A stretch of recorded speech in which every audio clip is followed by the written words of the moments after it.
Olá, boa noite. Homem é morto com facada no pescoço em Guarda dos Ferreiros.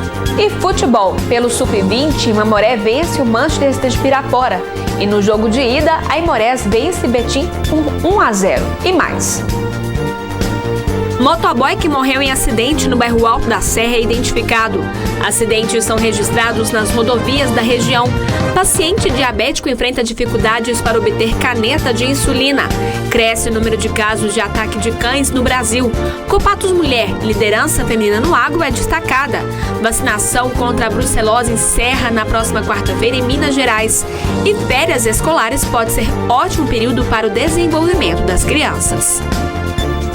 A partir de agora no NTV News.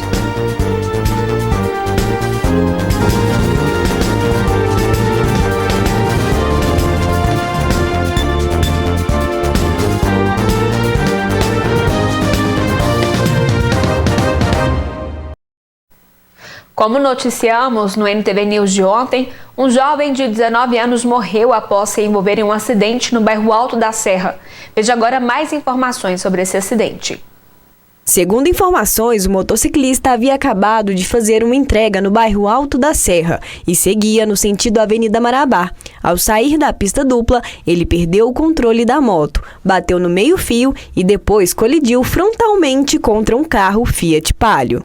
Pelo que a gente apurou até o momento, ele, quando viu o veículo, desequilibrou, né? Pelo menos a versão também do condutor do carro, desequilibrou e acabou caindo, né? A moto dele chocou com a dianteira lado esquerdo do veículo e foi parar a uma certa distância do local do ponto de impacto. O SAMU foi acionado, veio ao local, prestou os primeiros atendimentos, mas infelizmente a vítima não resistiu aos ferimentos e veio a óbito. Temos essa informação que é um rapaz de 19 anos, né? No sistema ele consta que não é habilitado e então a gente está fazendo maiores levantamentos, mas a princípio ele realmente não é habilitado. Já o condutor do carro, ele está totalmente regular, tanto em relação à habilitação quanto em relação ao veículo. Nós fizemos também o teste do etilômetro do condutor do veículo e o resultado foi 0,0. A perícia civil esteve no local e o corpo do jovem foi levado para o Instituto Médico Legal. O motorista do carro estava bastante abalado e ficou no local aguardando a chegada da polícia. Isolamos aqui o local, né? E estamos aguardando o perito, que é o responsável por fazer todos aqui os trabalhos em relação à dinâmica do acidente. Aí o perito vai, com o seu relatório final, direcionar aí como que foi o acidente, como que se deu os fatos que envolveu essa vítima fatal aqui, infelizmente. A vítima foi identificada como Rafael Alves Barbosa, de 19 anos. A causa da morte foi politraumatismo. O jovem era natural de João Pinheiro. Um acidente foi registrado hoje pela manhã no bairro Cidade Nova e envolveu um carro e uma motocicleta. 2 pessoas ficaram feridas. De acordo com o motociclista, o carro cruzava a Avenida Tancredo Neves, seguindo pela Avenida Ari Pessoa Franco. O motociclista, que tentava desviar para a direita e fazer a conversão para a Avenida Ari Pessoa Franco, acabou sendo atingido pelo carro. O condutor da motocicleta sofreu uma fratura no punho esquerdo, enquanto a passageira da moto teve escoriações no pé e reclamava de dores na cabeça, além de ter perdido o capacete no impacto.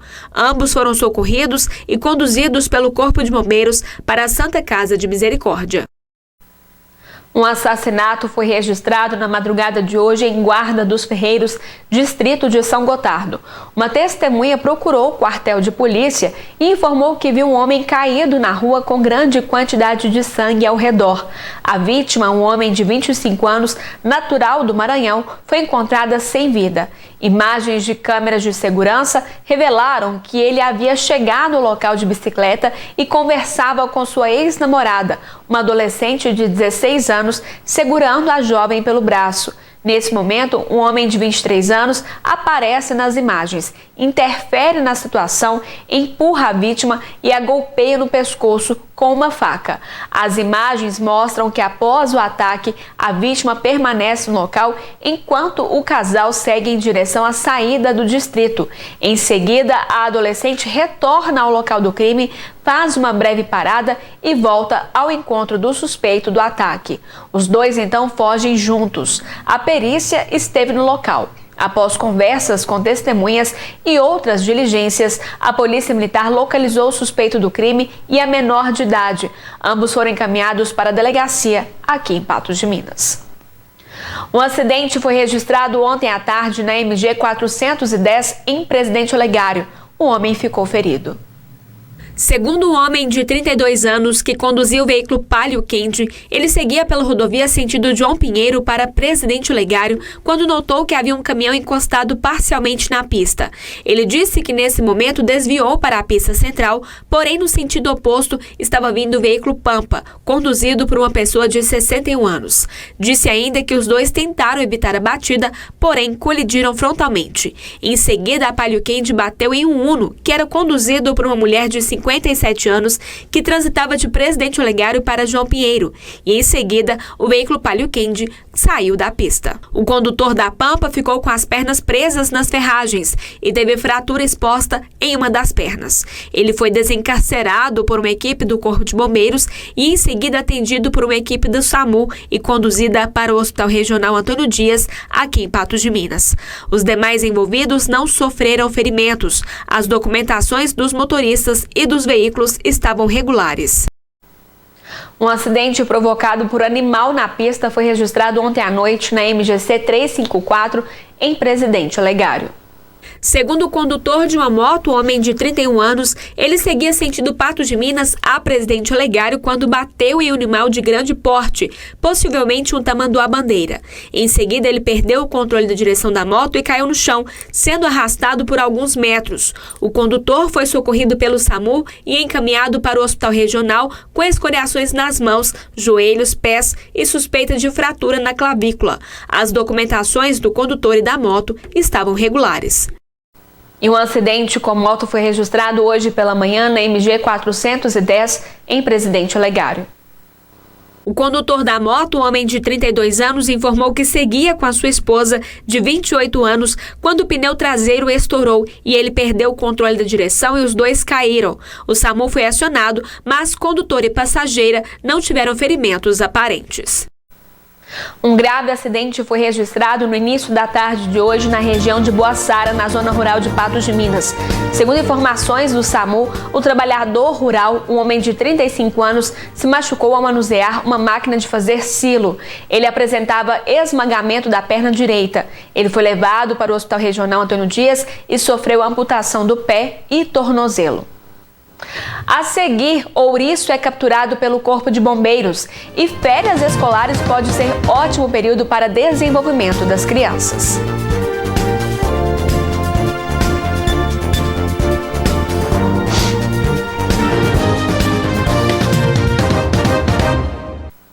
As férias estão em andamento, as crianças estão livres da rotina escolar e com energia de sobra para gastar. Segundo especialistas, esse é um momento que, quando bem aproveitado, pode proporcionar uma série de experiências fundamentais para o desenvolvimento dos pequenos.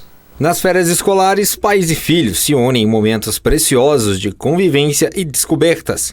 Ariane tem 2 filhas e neste período de férias procura sempre deixar com que as filhas aproveitem. A gente precisa adaptar a nossa rotina, dentro de casa, como pais e também como profissionais, reorganizar a nossa agenda para atender às demandas das crianças, que elas precisam muito da nossa atenção.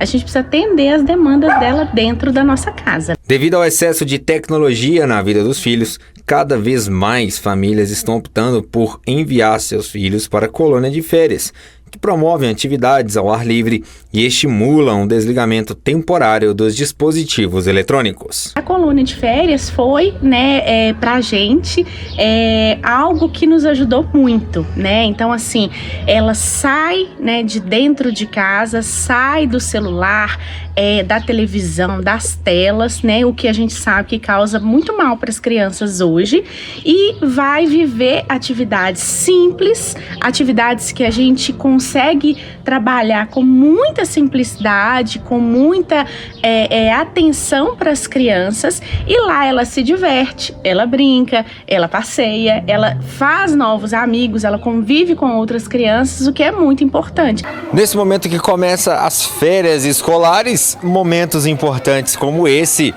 é essencial para a criançada e para os pais, que desconectam um pouco as crianças de hoje em dia, que vivem aí conectada ao mundo da internet, telefones e jogos, e passa a viver isso, o mundo verdadeiro das crianças. Eu gosto da colônia de férias só porque eu gosto do dia, que é pra gente fazer massinha que a gente fez hoje. Você tá feliz aqui? Aham. Vai brincar mais? Eu gosto de brincar. Brincar de quê? Gosto de brincar no brinquedão. O que você mais gosta de brincar? De brinquedo. Tá feliz? Sim. Gostando de ser criança? Sim. É isso aí. Agora, mudando de assunto, um ouriço foi capturado na madrugada de hoje pelo Corpo de Bombeiros.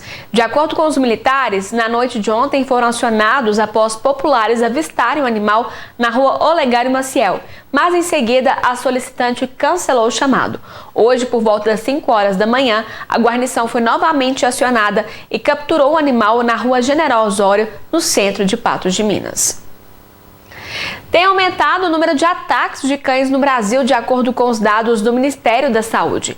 Para especialistas em comportamento animal, é importante que os tutores adotem algumas medidas para evitar os ataques.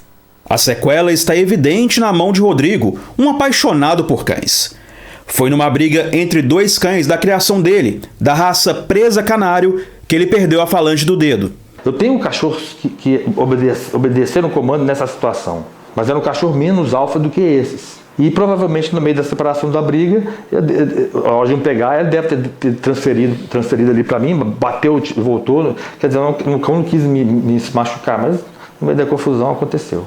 Mesmo com toda a experiência, o erro do criador foi ter feito a intervenção sozinho numa briga de cães de grande porte. Casos de ataques de cães chamam a atenção e têm sido cada vez mais comuns. De 2022 a 2023, houve aumento de 27% nos ataques com cachorros, de acordo com dados do Sistema de Informações do Ministério da Saúde. Os pitbulls são os mais citados, mas uma lei aprovada no ano passado torna obrigatório o uso de focinheira também na condução de outras raças de grande porte. Não é a raça que vai definir se um acidente vai acontecer ou não. Tudo é uma questão de criação. Prova disso que eu estou nessa escola para cães, com dezenas de cachorros aqui, interagindo com os funcionários, com a proprietária da escola. Eu estou aqui numa boa, sem nenhum medo. Inclusive, nós temos dois cães da raça Pastor Belga Malinois, que é a raça utilizada pela Polícia Militar de Minas Gerais. Ou seja, é um cão de guarda, mas eles estão aqui, no meio deles, sem nenhuma briga, sem nenhum estresse. Ou seja, antes de você criar um cão, é preciso saber se você tem responsabilidade. É isso que a especialista em comportamento animal defende. Ela afirma que cães de raças consideradas inofensivas também causam acidentes se o animal não tiver a educação adequada. Quando se vê os cachorros de várias raças assim, interagindo uns com os outros e obedecendo ao comando dos instrutores, dá para ver que é possível ter um cão de temperamento equilibrado.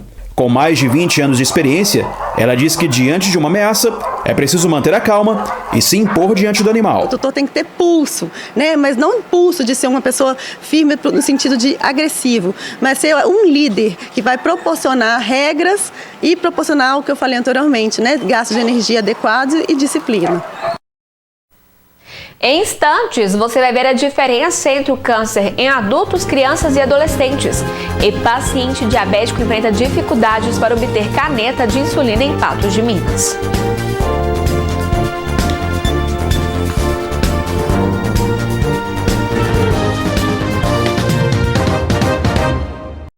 Um morador de Patos de Minas enfrenta dificuldade para obter a caneta de insulina necessária para o seu tratamento de diabetes.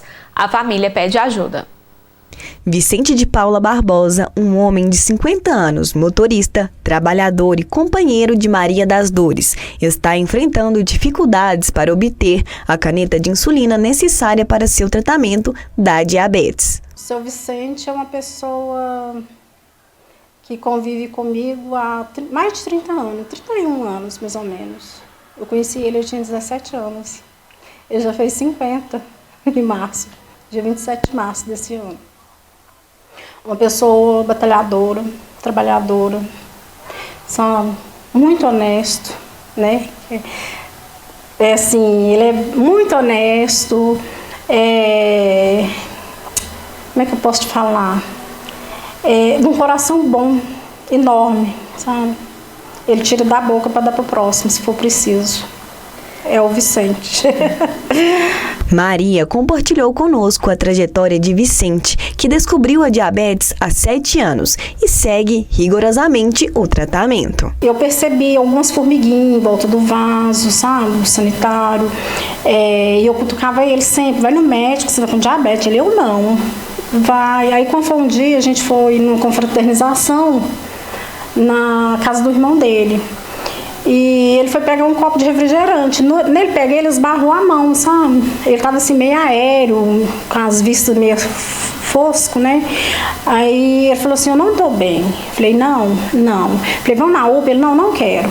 Aí quando foi no outro dia, eu marquei uma consulta para ele no posto. Aí a médica pediu já os exames, né? Ele fez os exames. Inclusive a gente nem não esperou. Ele pagou e fez os exames. Aí minha filha, a diabetes dele já estava altíssima. Estava em quase 400 a diabetes dele. Agora, Vicente enfrenta um novo desafio em sua luta diária contra a doença. Ele pega a receita, ele pega por 6 meses a receita. E a gente tem que renovar sempre a receita. Aí agora, semana passada, ele foi renovar a receita e a hora que ele foi na farmacinha pegar a medicação, né, a médica tinha prescrevido para ele caneta.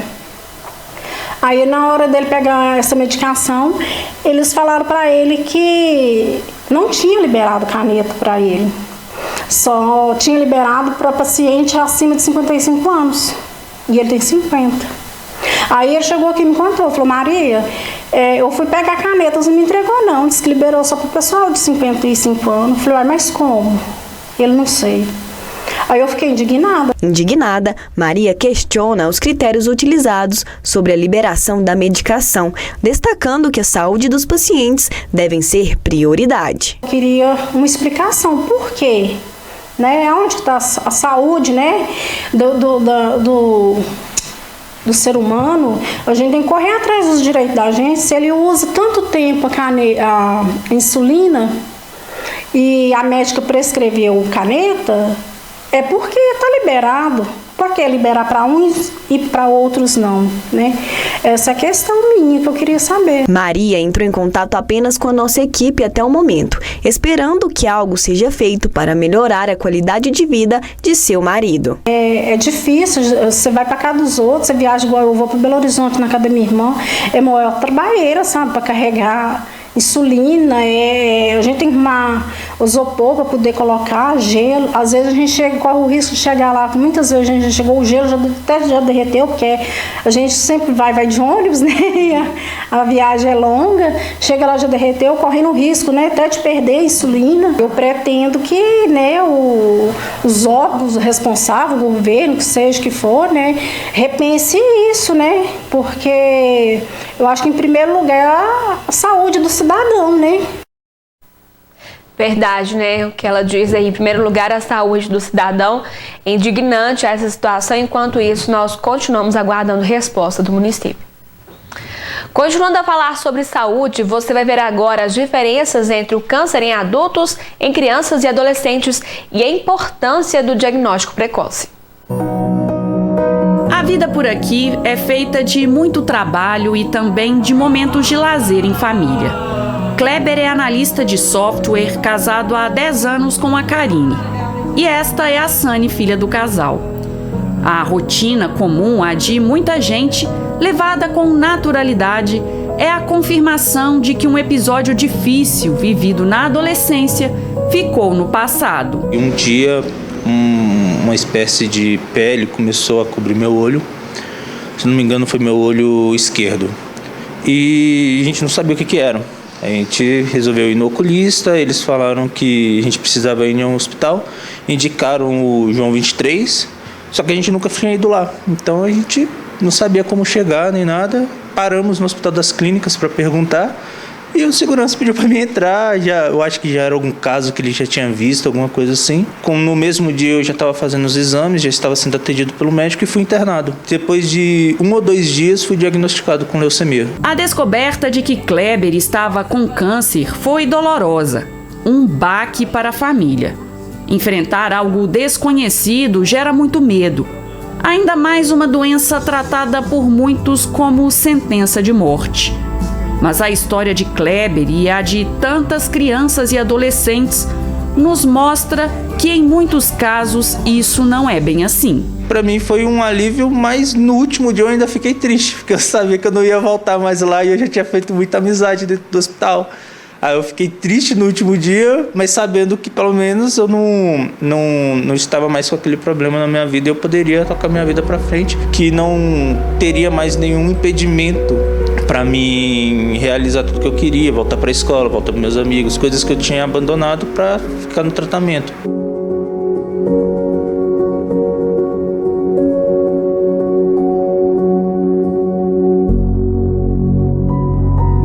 Sensação que Mara sonha ver o filho Brian Lucas sentir em breve. O garoto, enquanto iniciava o tratamento, precisou lutar também contra a Covid-19. Passados os momentos mais desafiadores, está na fase de manutenção com sessões de quimioterapia a cada 3 semanas. É muito bom e o que eu desejo para ele para o futuro é que vem coisas boas para ele, né? Você quer fazer o que quando você for grande? Eu quero ser médico. E por que você quer ser médico? Para ajudar as pessoas. Câncer é uma palavra que serve para se referir a um grupo de doenças que tem em comum o crescimento desordenado de células. As leucemias são os tipos de câncer mais comuns na infância e adolescência. Chamadas popularmente de câncer no sangue, elas acontecem quando uma célula sanguínea que ainda não atingiu a maturidade sofre uma mutação genética que a transforma em uma célula cancerosa.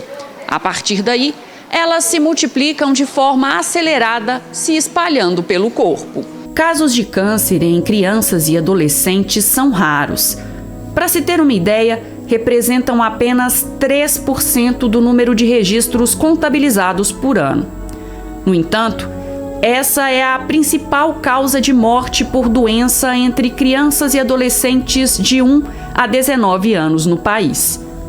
Nessa faixa etária, o câncer se manifesta de forma diferente como acontece entre os adultos.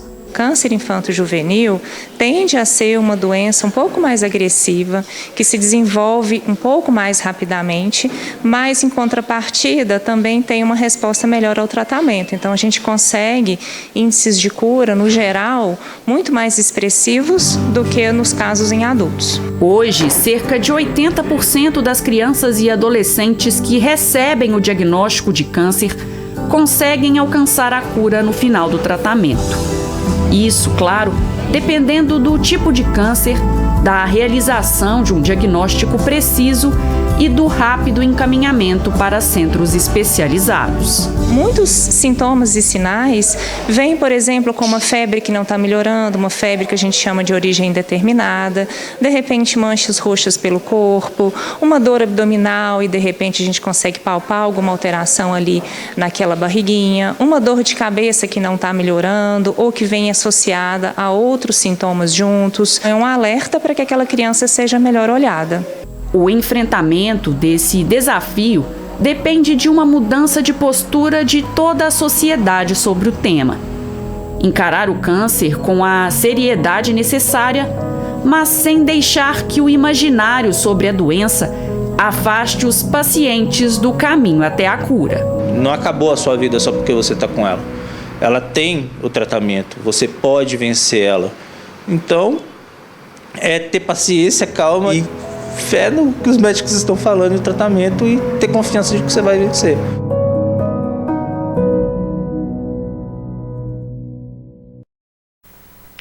Ainda sobre saúde, um dos grupos mais afetados pela parasitose intestinal é o de crianças. A infecção é causada pela presença de parasitas no intestino e pode ser evitada através da higiene adequada das mãos e dos alimentos. A parasitose intestinal é a mais comum em relação aos tipos da doença. Dentre seus principais sintomas estão dor abdominal, perda de peso e coceira no bumbum. A dor que começou há 1-2 dias só, a gente não vai pensar primeiro com a parasitose. Agora, ele sempre tem uma dor abdominal, ele está com uma dor abdominal que já vem de semanas. E nos casos mais graves pode ter perda de peso, pode ter uma tosse crônica associada a essa dor abdominal, pode ter a coceira no bumbum. Dependendo do parasita que estiver atacando o organismo da criança, os sintomas podem variar, gerando, por exemplo, diarreia com sangue e aumento no apetite. Cada parasita vai ter uma queixa específica: dor abdominal, febre, diarreia com sangue, perda de peso, um aumento exagerado do apetite. A criança come, mas não se satisfaz quando já está num quadro mais grave de lombriga, de tênis, de alguns desses vermes mais clássicos. A transmissão da doença acontece principalmente por meio de descuidos com a higiene, que pode ser potencializada pelo período de férias, onde as crianças costumam frequentar mais fazendas, rios e lagos. As infecções podem ser prevenidas através da higienização adequada do corpo e dos alimentos. Basicamente, é saber o preparo do alimento, então lavar bem a fruta, a verdura, saber preparar esse alimento, consumir de fontes que você sabe de onde que está vindo, Então, cuidado com a alimentação, higiene em todos os sentidos, Então, boas condições, cortar a unha, lavar bem as mãos, a higiene do banho. Em casos assim até mais antigos, por exemplo, de não defecar direto na água, nas lagoas, nos rios, isso tudo pode provocar o aumento aí dessas transmissões. O herpes zoster, também conhecido como fogo selvagem ou cobreiro, diferente do herpes simples, é contraído através do vírus varicela zoster, o mesmo transmissor da catapora. Entenda agora as diferenças sobre a enfermidade. A doença se manifesta através de faixas de bolhas que dão sensação de ardência e podem permanecer de 10 a 15 dias. Só desenvolve a doença pessoas que tiveram catapora na infância. Sua incidência é incerta, uma vez que ela não é uma doença de notificação compulsória. Por isso, a porcentagem de pacientes afetados varia de consultório para consultório. Esse vírus na infância causa a doença catapora, que com 10, 15 dias sara, mas ele fica dormindo quieto em algum canto do nosso organismo, que na vida adulta ele pode acordar e manifestar num trajeto do corpo chamando herpes zoster. Então, a herpes zoster é uma doença que a gente não pega de ninguém. O vírus já está dentro do nosso corpo e por algum motivo que a gente ainda não sabe, ele acorda e manifesta não como na catapora, mas num trajeto, pegando o trajeto das costas, o trajeto do olho, o trajeto do braço, pega uma faixa. A manifestação da doença geralmente só acontece uma vez, a não ser em casos de pacientes com o sistema imunológico muito debilitado, o que pode ocasionar uma segunda crise. Ele normalmente só dá uma vez na vida. Lógico que nas pessoas que porventura vierem a ter uma doença que abaixa a imunidade, como um câncer, alguma outra doença, HIV, pode ter uma segunda crise, mas é muito raro. Só tem 2 crises de herpes zoster quando a pessoa realmente tem uma doença que abaixa a resistência dele. O tratamento é ainda mais eficaz quando iniciado o mais cedo possível, porque como o vírus pode atingir o nervo, a dor é forte e pode perdurar por mais tempo. Esse vírus, quando acorda, ele pega um trajeto do nervo e isso dá uma sensação de queimação, ardor, coceira, é uma situação muito desconfortante. Então, quanto mais cedo a gente começa a tratar com medicamento antiviral e algum remédio analgésico, anti-inflamatório, para diminuir que essa dor persista por alguns meses após a cura da doença. O herpes zoster não é o mesmo do herpes simples. O último é contagioso e não tem vacina para combatê-lo. Para o herpes zoster, existe vacina que está disponível para venda no sistema privado de saúde e é indicada para pessoas com doenças crônicas. Sua aplicação é mais indicada antes da primeira crise. Existe o herpes simples, que dá nos lábios, dá na região genital, dá em qualquer parte. Isso é uma doença. Herpes simples, que são pequenas vesículazinhas, parece uma caixinha de uva que vai e que vem com uma certa frequência. Para o herpes simples não há vacina. Para o herpes zoster, que é essa doença que pega em faixa, geralmente acima de 50 anos, mas não é impossível de ser contaminado antes, existe uma vacina com alto índice de prevenção. É interessante quem quer, quem deseja, quem precisa tomar vacina antes de ter a primeira dose, a primeira crise de herpes zoster. Porque se ela já teve o herpes zoster, a chance dela vir a ter a segunda crise é muito pequena. Então, se a gente pôr o custo e o benefício, não valeria a pena. Depois do intervalo, vacinação contra a brucelose se encerra na próxima quarta-feira em Minas Gerais. E Copatos Mulher destaca liderança feminina no agro.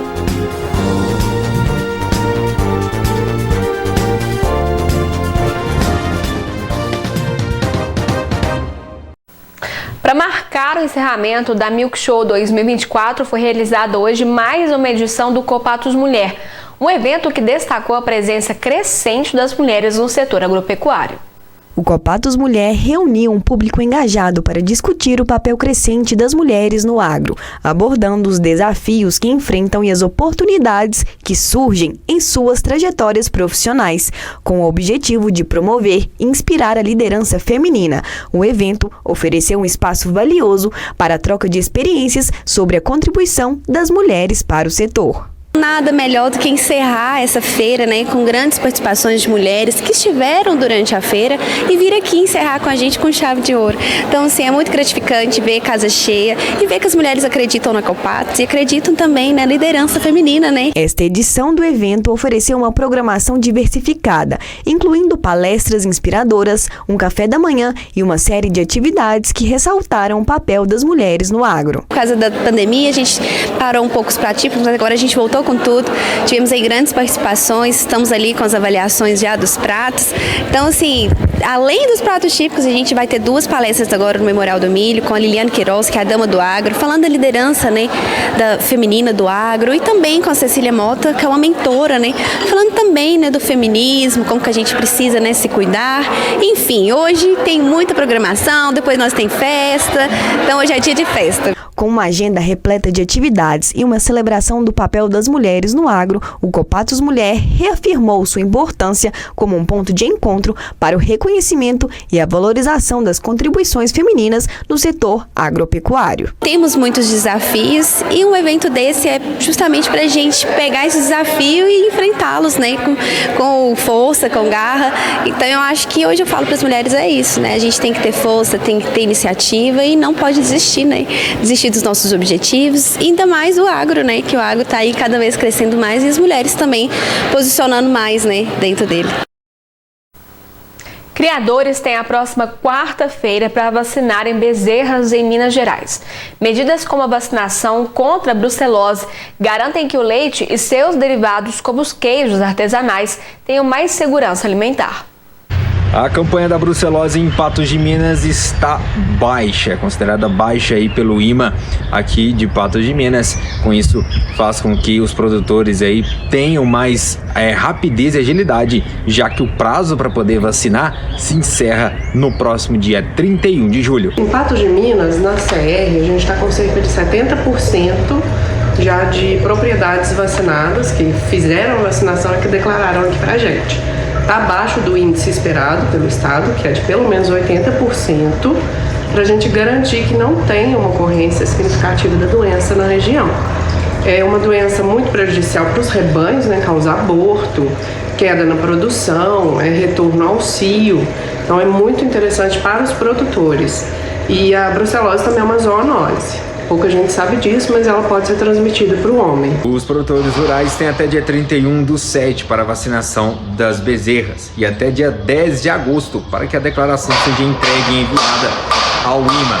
Em caso de perda desse prazo, é passível aí de punição e inadimplência com o próprio nome. A gente entendeu que o Estado está passando por uma falta de abastecimento da vacina, isso desde o ano passado.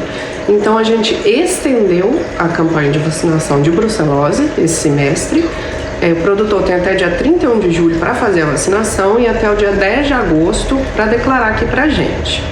O produtor que não vacinar, não declarar, vai cair na lista de inadimplentes, que a gente chama. Ele fica impedido de emitir GTAs e está sujeito também a autos de infração e multas pelo nosso órgão. Tem que procurar um médico veterinário habilitado, um médico veterinário particular, né, habilitado no nosso programa, para adquirir essa vacinação por meio de uma receita própria e trazer o atestado aqui para a gente comprovando essa vacinação. Lar da maior reserva de Mata Atlântica de Minas Gerais, o Parque Estadual do Rio Doce completa 80 anos neste mês. Um espaço repleto de vida que inclui programação especial. Foi a partir de uma visita do então arcebispo de Mariana, Dom Elvésio Gomes de Oliveira, que a primeira unidade de conservação de Minas Gerais foi criada em 1944.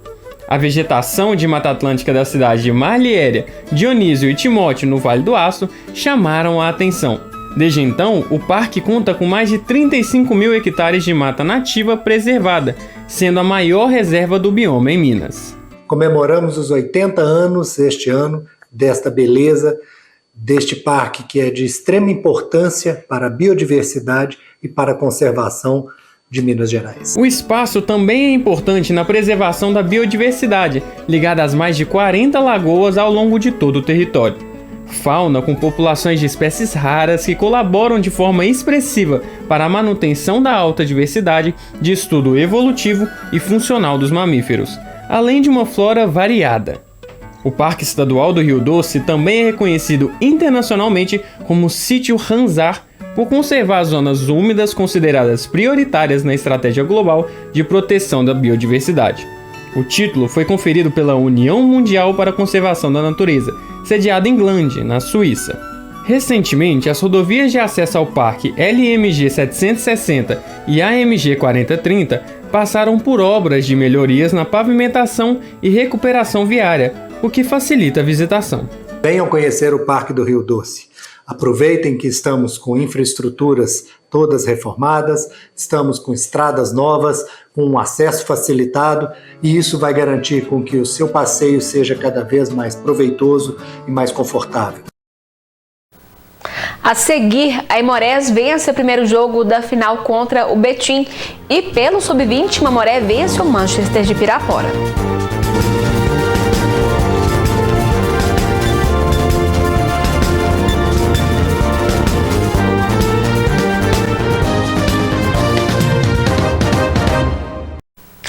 Futebol, Aimorés e Betim têm vagas garantidas na elite do estadual pela primeira vez na história, mas agora se enfrentam para definir o campeão do módulo 2 do Mineiro em 2024. Os clubes jogaram hoje no jogo de ida no estádio Afonso de Carvalho, em Ubá. Jogando em casa, o Aimorés venceu por 1-0. O gol foi marcado aos 3 minutos do segundo tempo pelo Pedro Igor. Os clubes já se conhecem bem. Na primeira fase, as duas equipes caíram no mesmo grupo. No primeiro encontro, houve apenas empate em 1-1 em Betim. No retorno, o Aimorés venceu por 1-0 em Ubá. Como vimos nesse primeiro jogo da final, o Aimorés saiu com vitória. Por ter tido melhor campanha geral na competição, o Betim vai decidir a disputa em casa. O jogo de volta entre Betim e Aimorés está marcado para o dia 31, na próxima quarta-feira, às 19 horas, na Arena Vera Cruz, em Betim. E ainda falando de futebol, a equipe Sub-20 do Mamoré enfrentou hoje à tarde o Manchester de Pirapora e venceu por 4-1. O time patense levou a melhor e completou sua terceira vitória seguida. A repórter Amanda Oliveira tem mais informações. Na terceira rodada da segunda divisão do Campeonato Mineiro, a equipe Sub-20 do Mamoré enfrentou o Manchester em casa. Foi um jogo equilibrado que teve momentos variados de posse de bola e de mais ataques. E a equipe do Manchester iniciou o placar fazendo o primeiro gol. Mas a equipe Sub-20 do Mamoré foi se destacando, foi ganhando mais posse de bola e fez 4 gols na partida, totalizando um resultado de 4-1, sendo que 2 gols foram feitos pelo Jonathan. Ele fez 2 gols já no segundo tempo. Teve um último gol ali bem emocionante no finalzinho da partida, logo antes do apito. Foi o momento em que foi cravada a vitória do Mamoré de 4-1. Amanda Oliveira para o NTV News. Por hoje é só, obrigada pela sua companhia. Mais informações no site patujá.com.br. Para você, um ótimo domingo. A gente volta a se encontrar na segunda-feira, meio-dia, no programa Gui Boaventura. Mas antes, às 11h30, tem o Jornal 30 Minutos. Até lá.